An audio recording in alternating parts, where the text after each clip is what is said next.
We find a way, baby. Fever down.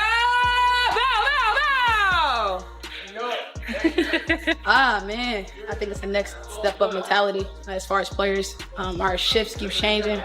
Everybody doing a different role, and so I think we all got the mentality where you give and you sacrifice, and I think that's what y'all see. The Indiana Fever pulled off a stunning victory without Caitlin Clark on the court, defying all expectations against the Dallas Wings team desperate for redemption after a tough loss to the Sparks. With a crowd of 20,049 expecting Clark's showdown with Paige Buchers, they instead witnessed something even more unforgettable. What unfolded in the final moments will redefine how you view this Fever squad. And Aliyah Boston's post-game statement, just 6 powerful words, sum up exactly why this one meant so much. If you're a Fever fan, drop an "I've got the fever" below. This team is just getting started. Let's go. I think for us, it's about knowing that basketball is a game of runs. And they made their run in that third quarter. And honestly, just continue to stay composed and take it each possession at a time is something that we've been working on. And so for us, that was our focus. Picture the hype that had the entire WNBA buzzing. Clark versus Buchers, the number 1 pick from 2024 against the top prospect of 2025. This wasn't just another regular season game. It was the matchup fans had been waiting for since draft night. Sensing history in the making, the Dallas Wings made a bold move. They shifted the game from their usual home at College Park Center to the 20,000-seat American Airlines Center, home of the Mavericks.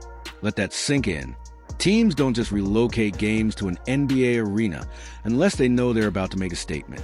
Tickets flew off the shelves. Social media exploded. The anticipation was electric. This was more than a game. It was a cultural moment, poised to shatter attendance records and prove once again how far women's basketball has come. The stage was set. The world was watching. And then everything changed. Finding out this morning that we probably need to hold out again today. It really is a day-to-day thing. And I think for us, making sure that we're prioritizing her long-term health and wellness. It's anybody who's had some of these types of injuries understand that sometimes it's a process. She's a quick healer, and she's been doing everything that she can to get back on the floor. So, we just want to make sure that we're hypersensitive to the big picture. Then, boom, Caitlin Clark's groin injury flares up just 48 hours before tip-off. The most anticipated showdown of the season is suddenly in jeopardy. Thousands of fans who shelled out for tickets, many just to witness Clark and Buchers duel for the first time, are left stare at their phones, refreshing updates, wondering, will she even suit up? The league's marquee matchup, the game that was supposed to redefine the WNBA's momentum, now hangs on a single question. Can the Fever survive without their superstar? I feel a disappointment for them more than anything because, you want them to see her at her best and us at our best. I hate that for fans. But at the same time, again, for us as a team and for Caitlin as a person and player, her health and wellness is the priority. But here's what made the situation even more dire. The Fever had just been humiliated by the Los Angeles Sparks the night before.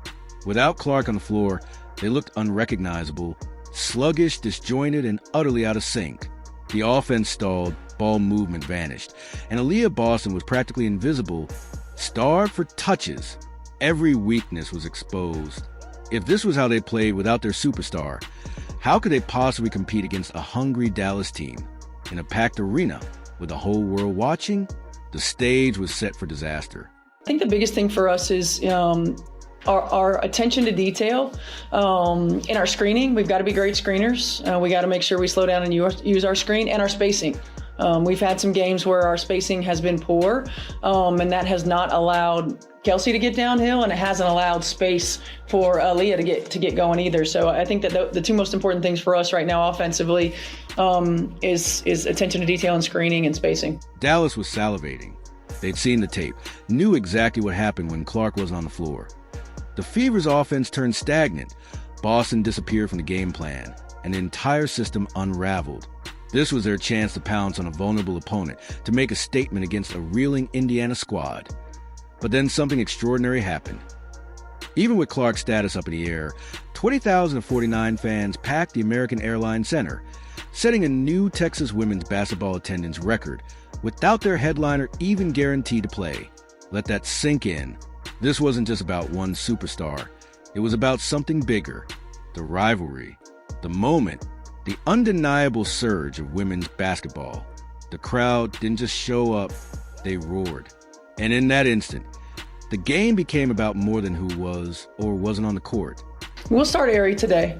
We'll start her and bring Sid off the bench a little bit.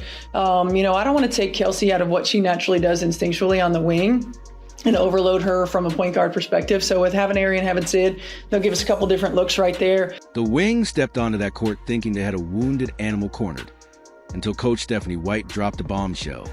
She benched the expected starters and threw Ari McDonald into the fire for her first career start, completely flipping the script. The arena buzzed with confusion. Analysts scrambled for notes. Dallas adjusted on the fly. Then, the Fever did the unthinkable. They didn't just survive without Clark, they erupted.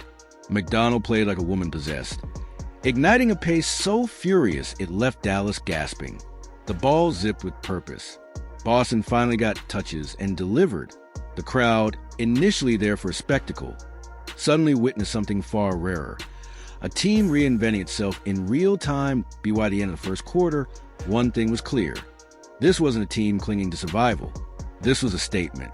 Likewise, I take pride in wanting to see people I've never seen before. So when you see different players that you admire and they want to support us, it's kind of like, oh man, they actually take heed to what we do and what we bring to the table as a league.